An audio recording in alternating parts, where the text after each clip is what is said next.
promises to be a celebration of jazz in one of the most vibrant locations in the CBD. Set in the heart of Cape Town's Company Gardens, this festival forms part of a groundbreaking week-long jazz program that bridges two UNESCO World Heritage Sites, the Namib Desert in Namibia and the Table Mountain in Cape Town. With an impressive lineup of both South African and international artists, including the likes of Jimmy Dludlu, Ian Smith and Elan Trotman, the festival is set to offer an unforgettable experience for jazz lovers. We're excited to speak with the organizers to get more insight into what attendees can expect, how the festival is being made accessible for all, and what makes this year's event so special. And joining us virtually is the Table Mountain Festival Director, Clarence Ford, to tell us more about it. A very good morning to you, Clarence. Thanks for joining us. Welcome. Thank you very much for this opportunity, and good morning to your viewers. Very good morning indeed. Well, Table Mountain Jazz Festival will be an extraordinary fusion of culture, nature and music, as I've just mentioned. But what really excites you the most about hosting a concert in such a unique location, such as Company Gardens, over the Human Rights Day weekend? Well, yeah, it's very significant. I think the fact that it's Human Rights Day, the fact that Earth Day is upon us, the fact also that Namibia celebrated its 35th anniversary of independence yesterday. So a whole lot of things colluding. Of course, I'm on a ship at this moment in time, on the 15th floor of the ship, about to disembark after a wonderful 6-night journey to Walvis Bay. Lots of jazz on this ship. And then the Namib Desert International Jazz Festival happened in a beautiful desert amphitheater in the Namib Desert. And of course, we disembarked the ship, about people from about 35 countries disembarking to go into the Company Gardens for that festival happening a little later on today.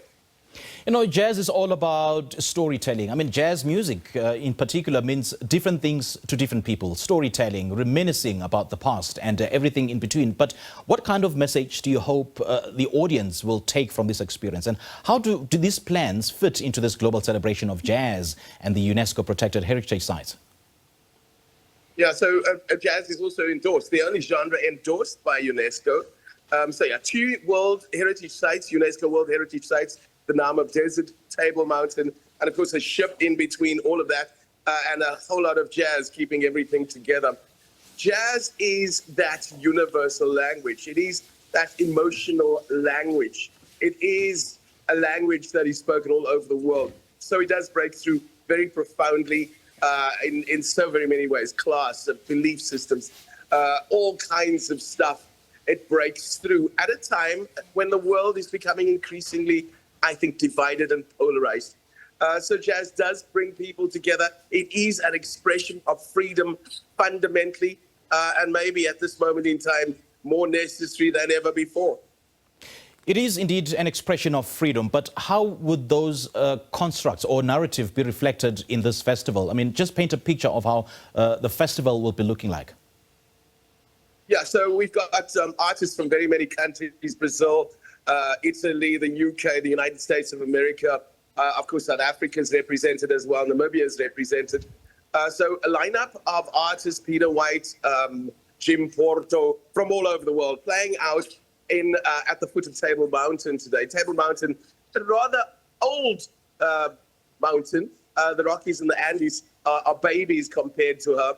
And of course, Table Mountain has stood witness maybe to so many sad things that happened in history, stood witness to the darkness that human beings are capable of. And today we go in there with music, with a message of freedom, with a message of peace, uniting people from all over the world, and rekindling community, all of the kind of things that are being compromised at the moment.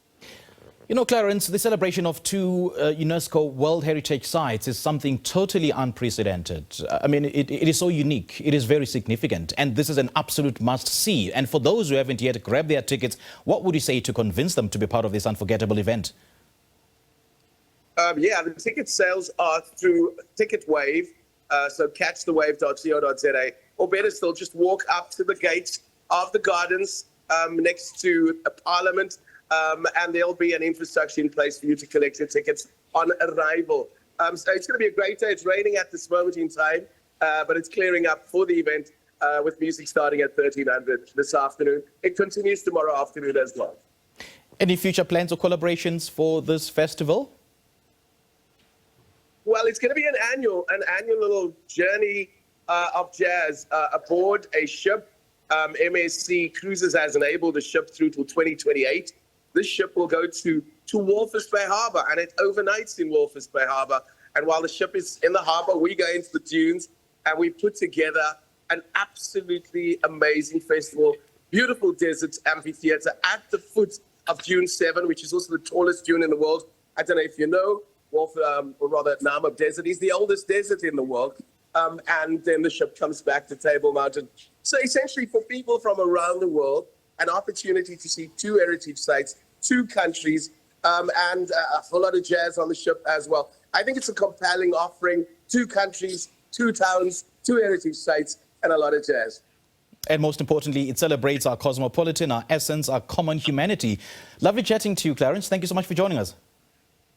Thank you for the opportunity. Take care. Thank you. Well, that is the Table Mountain Jazz Festival director, Clarence Ford, talking to us about the unforgettable celebration of jazz music under the stars that's happening this weekend and in Cape Town.